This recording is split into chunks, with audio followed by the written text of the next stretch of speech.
할렐루야. 반갑습니다. 옆 사람하고 인사합니다. 잘 오셨습니다. 큰 은혜 받읍시다.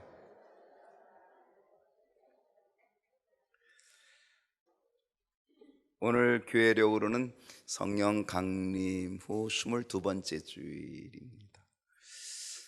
이 성령 강림 후 26번째 주일이 되면은 이제는 대림절로 또 넘어가지요. 예전엔 강림절 또 대림절, 주님의 오심을 기다리는 절기로 넘어갑니다. 네, 오늘은 종교개혁주일입니다. 네, 10월 마지막 주일 종교개혁주일이죠.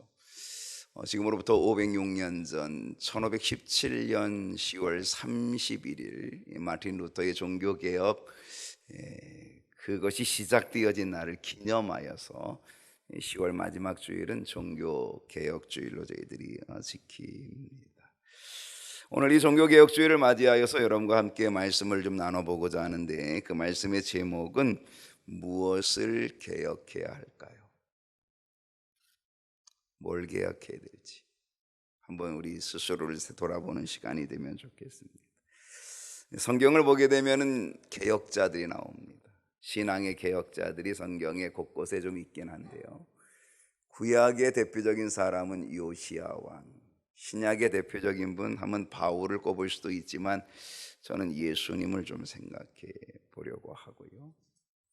그리고 506년 전에 종교개혁을 일으켰던 마틴 루터의 개혁자, 우리가 함께 좀 생각하고 은혜를 좀 얻고자 합니다.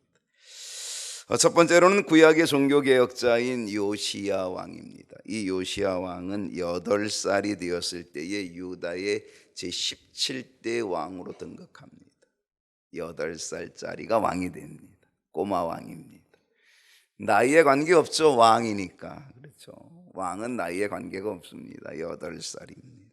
비록 어리지만 이 요시야는요, 8살의 왕이 됐는데 참 묘한 거는 하나님의 뜻에 따라 살기를 원했던 사람입니다. 여러분, 나이가 어리다고 하나님의 뜻과 거리가 먼 것 아니라는 거죠. 나이에 관계없다는 거죠.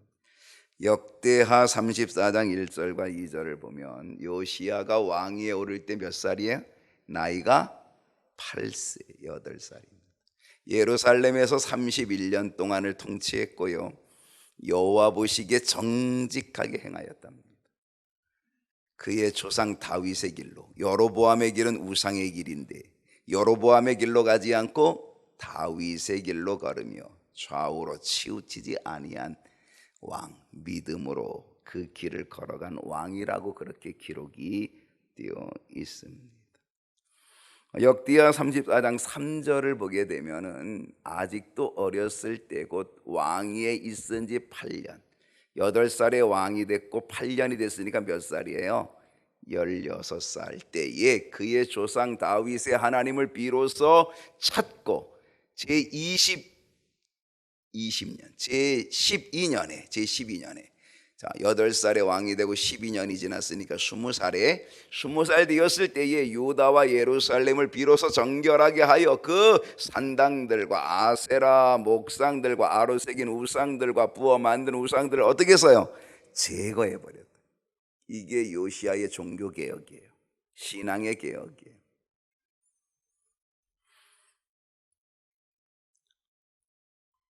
그는 26살이 되었을 때에, 그가 왕이 된 지 18년이 되는 26살이 되었을 때에 대제사장 hil기야로 하여금 성전을 수리하게 합니다. 성전을 수리한다는 건 뭐냐면 성전을 깨끗하게 한다는 것입니다. 성전을 깨끗하게 수리하는데 그 수리하는 도중에 뭘 발견하냐면 율법책을 발견합니다. 그 율법책을 가지고 옵니다. hil기야가 왕 앞에서 그 율법책을 읽어요. 왕이 율법책을, 말씀을 들어요. 율법책이 하나님의 말씀이죠. 그 하나님의 말씀을 들을 때에 이 요시야 왕의 마음이 뜨거워졌어요. 하나님 말씀을 들을 때. 오늘 여러분 하나님의 말씀을 들으면서 마음이 뜨거워지시기를 축원합니다. 그러면 신앙의 개혁이 일어나는 거예요.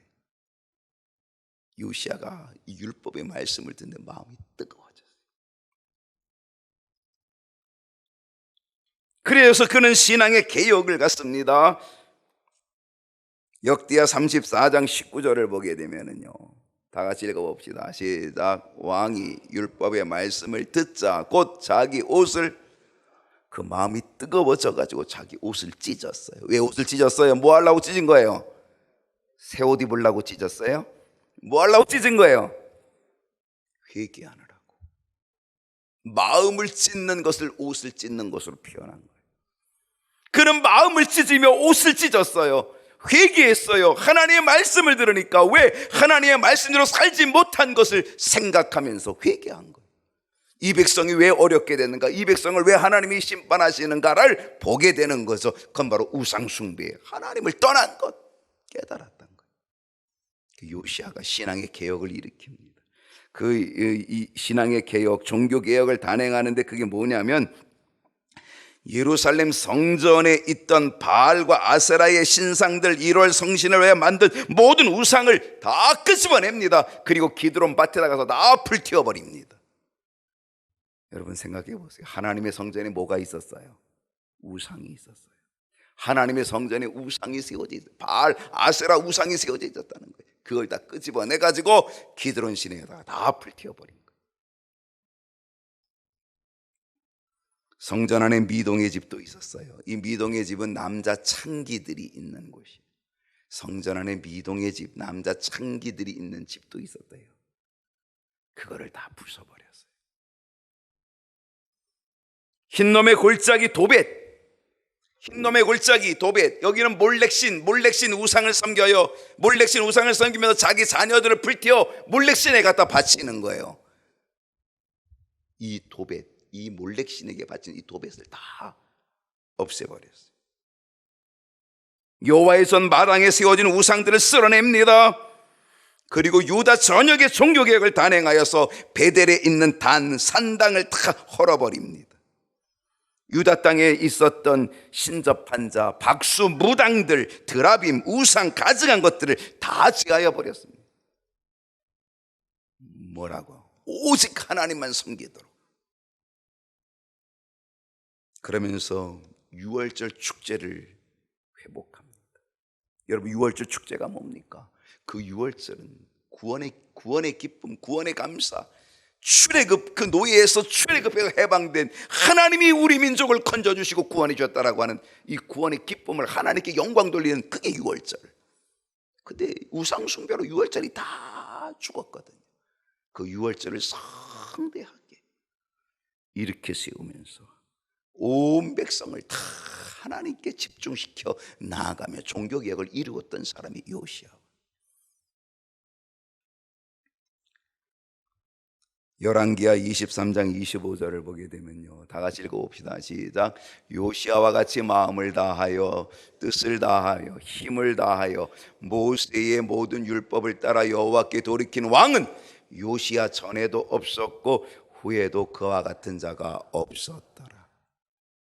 요시아 같이 마음을 다하고 뜻을 다하고 힘을 다하여 모세의 모든 율법을 따라서, 하나님의 말씀을 따라서 여호와께로 돌이킨 왕, 이 백성들을 하나님께로 돌이킨 왕은 요시아 전에도 후에도 없었다는 거예요. 이 요시아 왕이 죽었을 때에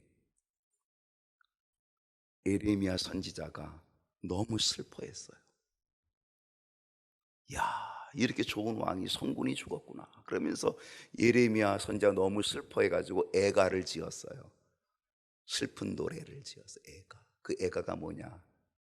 여러분, 성경에 있는 에레미야 애가, 그게 바로 이 예레미야 선지자가 요시아의 죽음을 슬퍼하여 지은 노래가 에레미야 애가입니다. 구약의 대표적인 종교개혁자, 하나님을 향한 뜨거운 열정을 보였던 요시야. 오늘 우리들에게 있어서 정말 필요한 개혁, 어떤 개혁이 필요하겠습니까? 신약에서의 종교개혁자는 바울을 보지 않고 이번에 예수님을 한번 보고자 합니다. 예수님. 오늘 본문이 바로 이 예수님이 성전을 청결케 하였던 사건이 오늘 본문입니다. 6월절에 예수님이 예루살렘 성전에 올라가십니다. 예수님이 성전에 올라가서 보니까 이 예루살렘 성전이 아주 엉망진창이에요.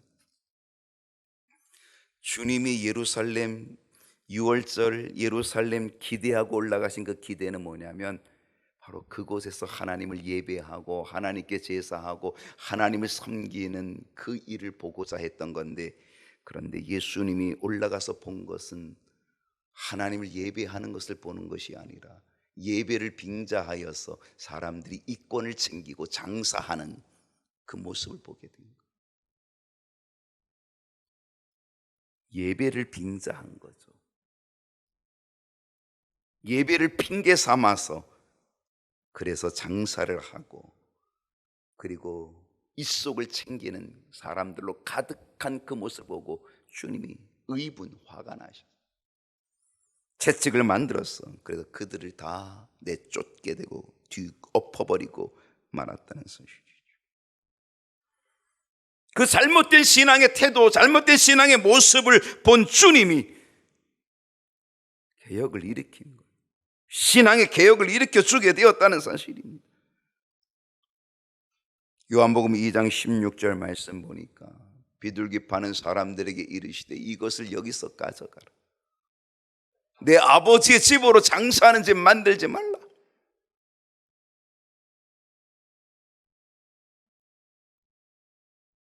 (17절) 말씀을 보면 제자들이 성경 말씀에 주의 전을 사모하는 열심히 나를 삼키려 한 것을 기억하더라. 오늘 우리는 주님의 전을 사모하는 열심, 이 주님의 열심이 우리에게 있으면 우리에게도 종교개혁, 신앙의 개혁이 일어나는 역사가 나타날 줄로 믿습니다. 요시야는 하나님의 말씀, 율법의 말씀을 들으면서 그 가슴이 뜨거워졌어요. 신앙의 개혁을 일으킵니다. 종교개혁을 일으킵니다. 우리 주님은 주의 전을 사모하는 열심, 그 주의 전이 하나님을 예배하는 예배의 자리, 그 사모하는 열심, 그 예배의 회복, 예배자로 회복되어지는 것. 오늘 여러분이 예배의 회복, 예배자로 회복되어지는 역사가 나타난다고 한다면 우리의 신앙은, 우리의 삶은 개혁되는 역사, 새롭게 되는 역사가 일어나게 될 줄로 믿습니다. 지금까지의 관습들, 지금까지의 전통을 주님은 한순간에 무너뜨렸습니다. 개혁하십니다. 그들의 전통, 그들의 관습은 뭐예요? 거기서 소를 팔고 양을 팔고 비둘기를 팔고, 그리고 로마의 압제에 있었으니까 돈도 바꿔주고, 유대의 화폐를 로마의 화폐로 바꾸든지 로마의 화폐를 유대의 화폐로 바꾸든지 돈 바꾸는 자들, 그 모든 관습들을, 모든 전통들을 주님은 한순간에 다 개혁하시는 거예요. 다 내쫓으시는 거예요. 내 아버지도 장사하는 집 만들지 말라고 다 내쫓으십니다. 왜? 주의 전을 사모하는 열심, 예배의 개혁, 예배자의 개혁이 일어나야 되기 때문이라는 거예요. 주님은 이 예배의 개혁뿐 아니라 외식하는 자들의 개혁도 외치셨습니다. 바리새인들의 외식, 형식적인 그들의 모습을 주님이 지적하죠. 회칠한 무덤, 걸칠의 의식을 가지고 있던 그들을 날카롭게 지적하시면서 영과 진리로 예배하는 자, 영과 진리로 예배하는 자 하나님이 찾으신다, 가르쳐 주었던 거죠. 예수님은 개혁자이셨습니다. 요시야가 말씀을 듣고 개혁을 일으키고, 우리 주님이 성전을 뜨겁게 사랑하고 사모하며 개혁을 일으키고, 그 마음이 누구에게 전달되냐? 506년 전에 독일의 마틴 루터의 마음속에도 전달이 된 거죠. 그래서 이 루터가 종교개혁을 시작하게 되는 거예요. 왜 마틴 루터는 종교개혁을 하게 되었을까요? 그것은 교회가 정치와 야합하여서 타락하였기 때문에. 교회가 정치화되면 타락합니다. 하나님의 말씀을 잃어버립니다. 거기에는 뭐예요? 인간의 생각만이, 인본주의가 가득 차 있다. 믿음을 잃어버리고 성경을 잃어버리고 하나님 말씀을 잃어버리고 인본주의로 가득한, 그래서 인간을 우상화로 만들어버리는 이 현실을 마틴 루터가 보면서 더 이상 견딜 수 없었던 거죠.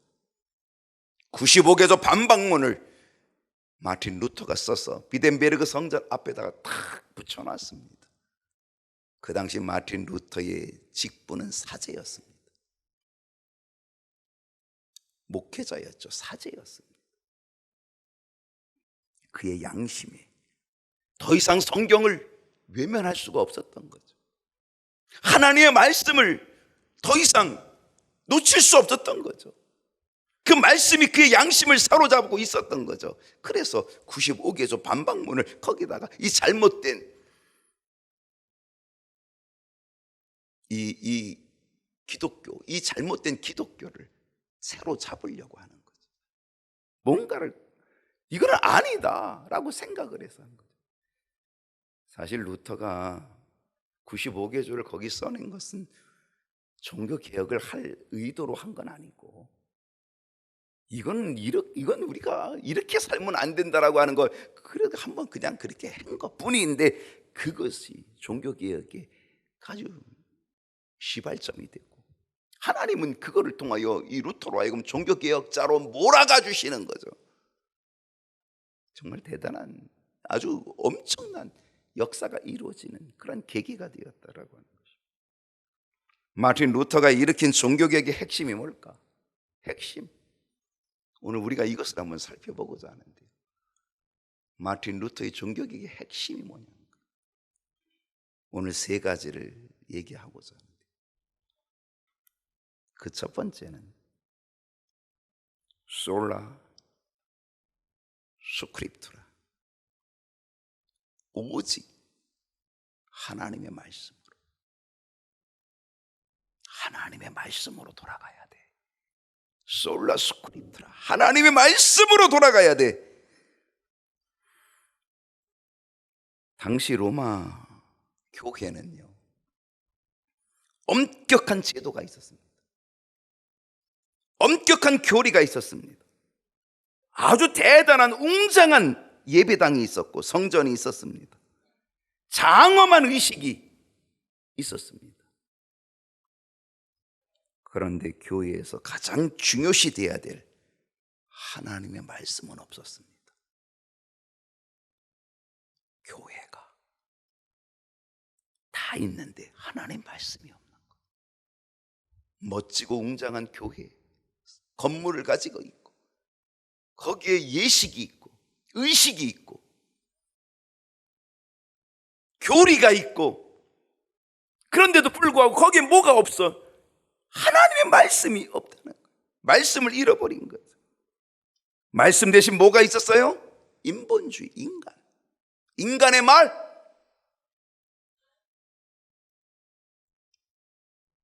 하나님의 말씀은 어디 있었냐? 이 성경 속에 그냥 그대로 묻혀 있었어요.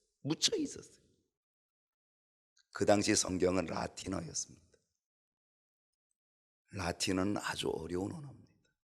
일반 백성들이 라틴어를 배우지도 않았고 배울 수도 없는 아주 어려운 언어가 라틴어입니다. 라틴어로 되어 있어요. 사제들은 이 성경을 자기들의 소유물로 딱 가지고 있었습니다. 일반 백성들은 몰라야 돼.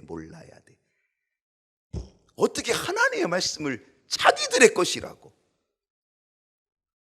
그리고 그들에게 전달해 준다는 하나님의 말씀은 성경의 말씀 아니고 진짜 하나님의 말씀이 아니라 자기들의 이야기, 자기들이 만든, 인간이 만든 교리들을 가르쳐 주고 있었다.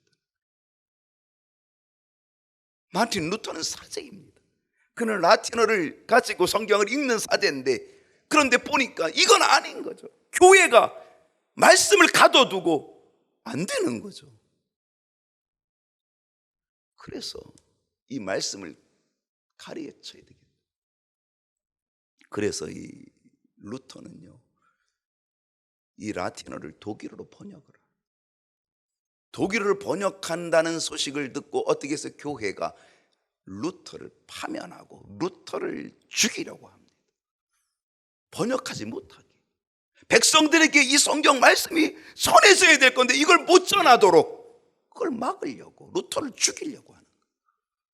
루터는 숨어서 성경을 번역해냅니다.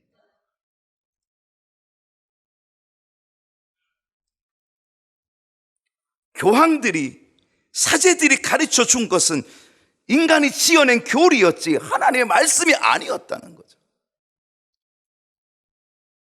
여기에서 루터는 하나님의 말씀을 찾아내야 된다는 거죠.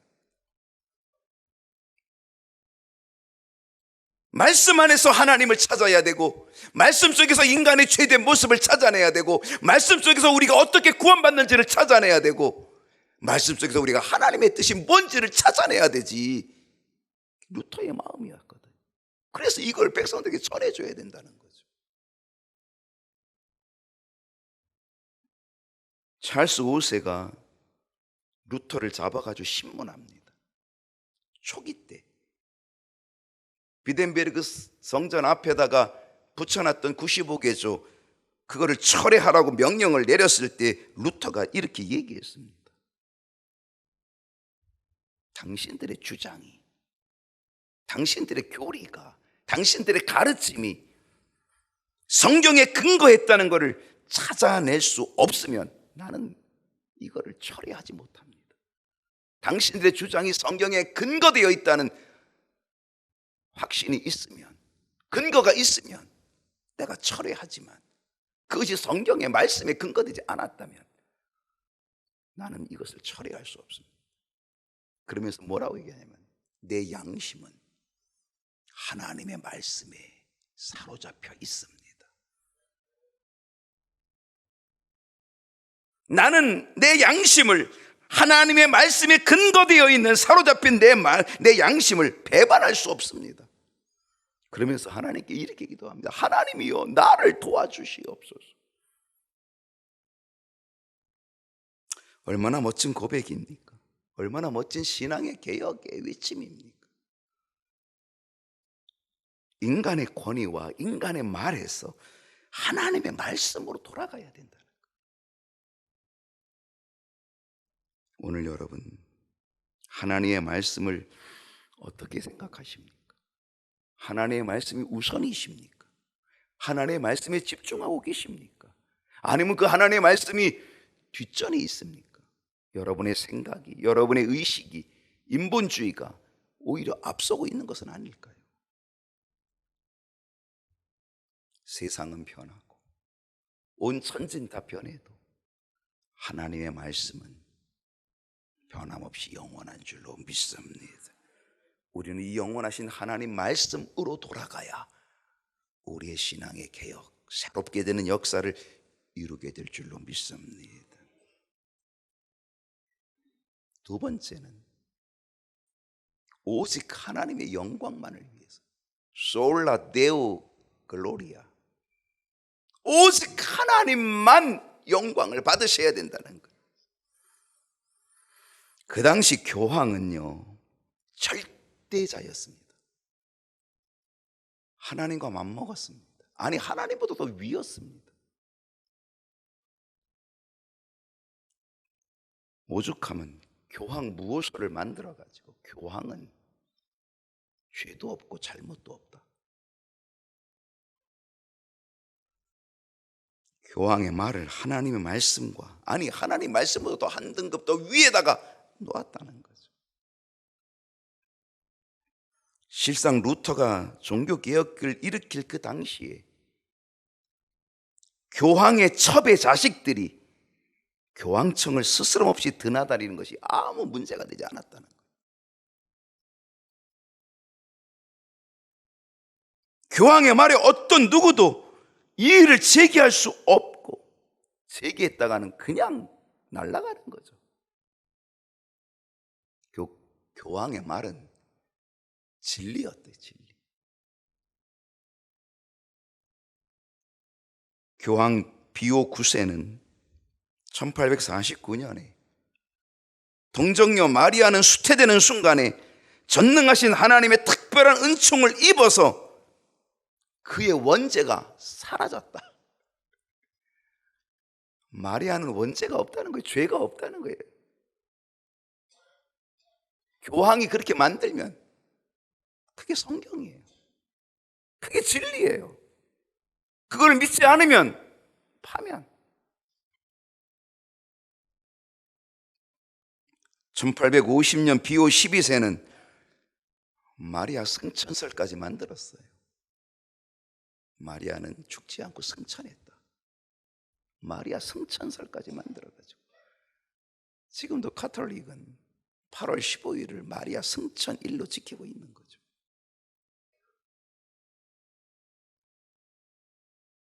지도자로서의 예우를 갖추는 건 좋아요. 지도자의 권위를 인정하고 존경하는 것은 좋지만 스스로 하나님의 자리를 차지하고 있다고 한다면 그건 안 되는 거죠. 자신의 말이 곧 하나님의 말이라고 하는 것으로 믿게끔 하고 그렇지 않으면 파면시키는 바로 이러한 교회 안 되는 거죠. 인간을 하나님처럼 만들어서 우상화 만들고, 그래서 루터는 거기에 반박을 하는 거죠. 이건 아니다. 그래서 솔라 데우 글로리아, 오직 하나님의 영광만을 위해서, 하나님의 말씀만이 진리다. 그리고 하나님의 영광만을 위해서 우리는 살아야 한다. 솔라 데우 글로리아를 외쳤던 거예요. 오늘 우리들의 삶의 목적은 오직 하나님의 영광이 되어야 될 줄로 믿습니다. 여러분의 헌신은 누구의 영광입니까? 여러분의 섬김은, 봉사는 누구의 영광입니까? 하나님의 영광이라고 하면서 자신의 영광은 아닐까요? 나를 드러내고 나를 과시하고 내가 이렇게 하고 있어라고 하는 것을 보여주려는 것은 아닐까요? 그러면 오늘 우리도 똑같은 거거든요. 솔라 데우 글로리아, 오직 하나님의 영광만을 위해서, 바울은 먹든지 마시든지 무엇이든지 하나님의 영광을 위해서 하라. 오늘 이 역사가 우리에게 있어야 될 줄로 믿습니다. 세 번째는요, 솔라 피데, 오직 믿음. 오직 믿음. 로마 교회가 사제들이, 교황과 사제들이 죄를 고백하면 죄를 용서해 주는 권한을 가지고 있다고 그렇게 가르쳤어요. 그래서 뭐 하게 했어요? 고해성사를 하게. 그 고해성사하면 다 죄를 용서해 주는 거예요. 그 용서해 주는 권한이 있다는 거예요. 결국 이 죄를 사해 주는 이 권한을 가지고 베드로 성당을 건축하는 데 이용한 거죠. 그 베드로 성당을 건축하는데 어마어마한 경비가 드는데 그 경비가 모자라게 되니까 그 경비를 조달하는 방편을, 그 죄를 용서해 준다 그래서 뭘 팔았어요? 면죄부를 파는 거예요. 죄를 면해 준다. 면죄부. 누구에게 면해 줬어요? 돈 많이 내는 자에게. 너희들이 돈을 많이 내면 너희 죄가 용서돼. 내가 용서되면, 너 죄가 용서되면 너 구원받는 거야. 정말 사이비도 보통 사이비가 아니었던 거죠. 거기다 돈을 더 많이 내면 너의 부모의 죄도 다 용서돼. 거기다 더 많이 내면 니네 할아버지 할머니 죄도 다 용서돼 가지고 연옥에 있는 그 할아버지 할머니들이 이렇게 동전이 땡그랑하고 떨어지는 소리에 깜짝 놀라서 깨가지고 천국으로 올라간다, 이렇게 가르친 거예요.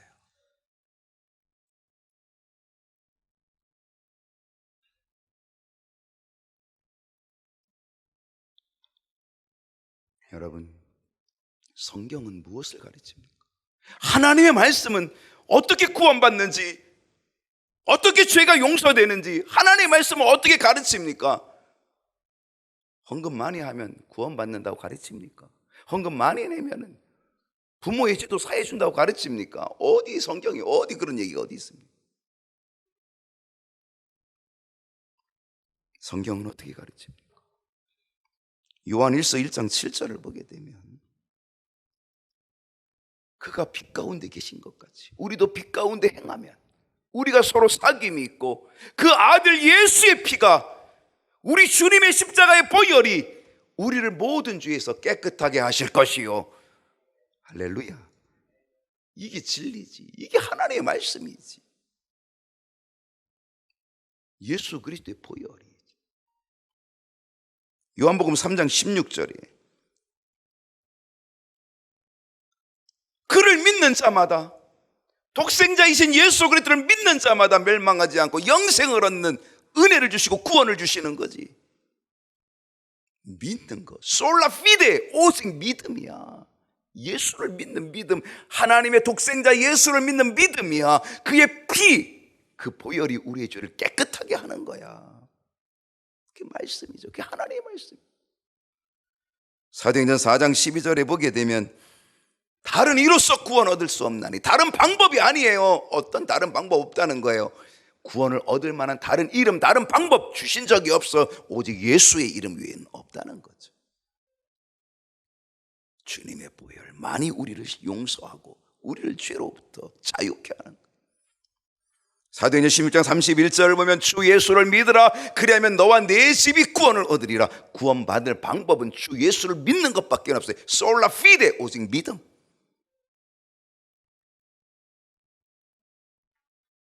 구원은 여기 있다 저기 있다 할 수 없다는 거죠. 14만 4천 안에 들어와야 된다. 이만희가 아무리 꼬여도 우리는 속아 넘어가면 안 되죠. 사이비들이 늘 얘기했던 게 14만 4천이거든. 그 안에 들어오면 구원받는다. 구원은 인간의 말에 있는 것이 아니라 구원은 하나님의 말씀 속에 있고 하나님의 약속 속에 있고 오직 믿음, 솔라 피데, 믿음 속에 있는 줄로 믿습니다. 마틴 루터가 이렇게 종교개혁을 시작하였고 그 종교개혁은 썩어지고 부패한 교회를 새롭게 하는 새로운 성령의 물결이 일어나게 만들어 주게 됐다. 그래서 태어난 것이 바로 우리들이 태어난 거예요. 개신교. 그래서 이 초대교회, 교회가 기독교 역사가 내려오다가 갈라지는 거죠. 구교와 신교로 갈라지는 거죠. 구교가 캐톨릭이 되고 천주교가 되고 신교가 개신교가 되어서 지금에 말하는 기독교가 되어진 거죠. 개신교, 프로테스탄트, 우리들이 되어진 1517년에 그렇게 나눠지기 때문에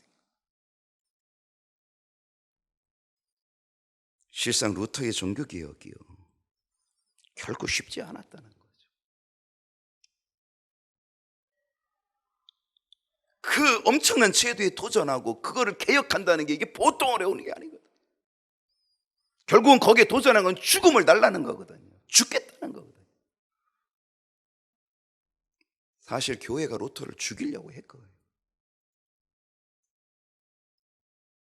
루터가 파면당하고 그 사제에 지기 위해서 파면도 당하고 그리고 이 교회가 루터를 잡아 죽이려고 하는 그 위협 속에 어느 날 루터가 너무너무 힘들어가지고 절망하고 있어. 절망. 그래 막 절망하고 있는 거야. 너무 힘들고 있는 그때에 루터의 부인이 검은 상복을 입고 나타난 거예요. 루터가 보니까 아내가 검은 상복을 입고 일어났어. 여보 누가 죽었어? 그랬더니 루터의 부인이 하나님이 죽었어요. 루터가 당신 미쳤구려. 하나님이 죽다니. 영원하신 하나님이 어떻게 죽을 수가 있어? 그랬더니 루터 부인이 하나님 안 죽나요? 안 죽지. 하나님이 영원하신 하나님이신데. 그러면 영원하신 하나님이 지금도 살아계시다면 당신이 왜 이렇게 절망하고 있어? 왜 이렇게 좌절하고 있어?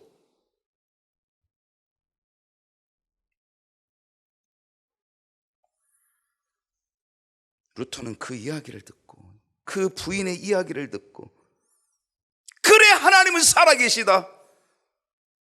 당신의 말대로 하나님은 살아계시다. 루터가 찬송을 작사하고 작곡을 하는데, 내 주는 강한 성이요 방패와 병기 되시니 큰 환난에서 우리를 구하여 내시리로다. 루터가 작사하고 작곡한 찬송입니다. 585장입니다. 내 주는 살아계시다. 내 주는 강한 성이다. 방패와 병기 되시니 큰 환난에서, 지금 이 환난에서 우리를 반드시 구하여 내시리로다. 결국 루터는 성경을 라틴어에서 독일어로 번역하는 데 성공합니다. 그리고 그 성경이 영어로 번역되어서, 그리고 또한 한국어로 번역되어서 오늘 저희들이 하나님의 말씀을 읽고 듣고 보게 된 줄로 믿습니다. 여러분, 하나님 살아계신 믿으십니까? 그러면 우리의 신앙도 살아있어야 될 줄로 믿습니다. 우리의 신앙이 죽었다면, 잠자고 있다면 우리는 신앙의 개혁 일으켜야 합니다.